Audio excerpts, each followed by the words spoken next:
Praise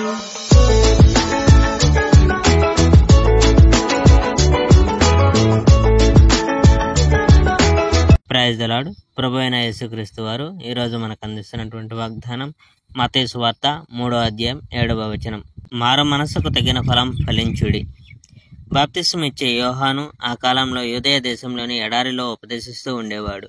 అతడు దేవుని రాజ్యం సమీపంలో ఉంది కనుక మరు మనసు పొందండి అని ఉపదేశించాడు. ఇతని గురించి దేవుడు యెషయా ప్రవక్త ద్వారా ఈ విధంగా చెప్పాడు. ప్రభువు మార్గాన్ని సిద్ధం చేయమని, తిన్నని మార్గాన్ని వేయమని ఎడారిలో ఒక గొంతు ఎలుగెత్తి పలికింది. యెషయా 40వ అధ్యాయం 3వ వచనం. యోహాను ఒంటె వెంట్రుకలతో చేయబడిన వస్త్రాన్ని ధరించి నడుముకు తోలుదట్టి కట్టుకొని మిడతల్ని అడవి తేనెని తింటూ జీవించేవాడు.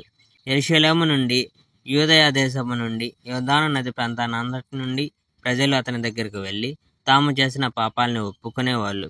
అతడు వాళ్లకు యోర్దాను నదిలో బాప్తిస్మం ఇచ్చేవాడు. పరిసయ్యులు, సద్దుకయ్యులు యోహాను బాప్తిస్మం ఇస్తున్న ప్రాంతానికి వచ్చారు. అతడు వాళ్ళని చూసి, మీరు సర్ప సంతానం, దేవుని కోపం నుండి తప్పించుకొనుటకు మిమ్మల్ని ఎవరు హెచ్చరించారు? మీరు మారు మనసు పొందినట్లుగా మీ ప్రవర్తన మార్చుకోండి. అబ్రహాము మా తండ్రి అని మీలో మీరు గర్వించకండి. ఈ రాళ్ల నుండి దేవుడు అబ్రహామునకు సంతానం సృష్టించగలడని నేను చెప్తున్నాను. చెట్ల వేర్ల మీద గొడ్డలి సిద్ధంగా ఉంది. దేవుడు మంచి ఫలం ఇమ్మని చెట్లను నరికి మంటల్లోకి వేస్తాడు. మీరు మారు మనసు పొందారు కనుక నేను మీకు బాప్తిస్మం ఇస్తున్నాను. కానీ నా తర్వాత రానున్నవాడు నాకన్నా శక్తి గలవాడు. ఆయన చెప్పులను మోయడానికి కూడా నేను తగను. ఆయన మీకు పవిత్రాత్మతో అగ్నితో బాప్తిస్మం ఇస్తాడు. తూర్పారబట్టే చేట ఆయన చేతిలో ఉంది. ఆయన కళ్ళమును శుభ్రం చేసి తమ గోధుమల్ని ధాన్యపు కొట్టులో వేసుకుంటాడు. పొట్టును ఆరని మంటల్లో వేసి కాలుస్తాడు అని అన్నాడు.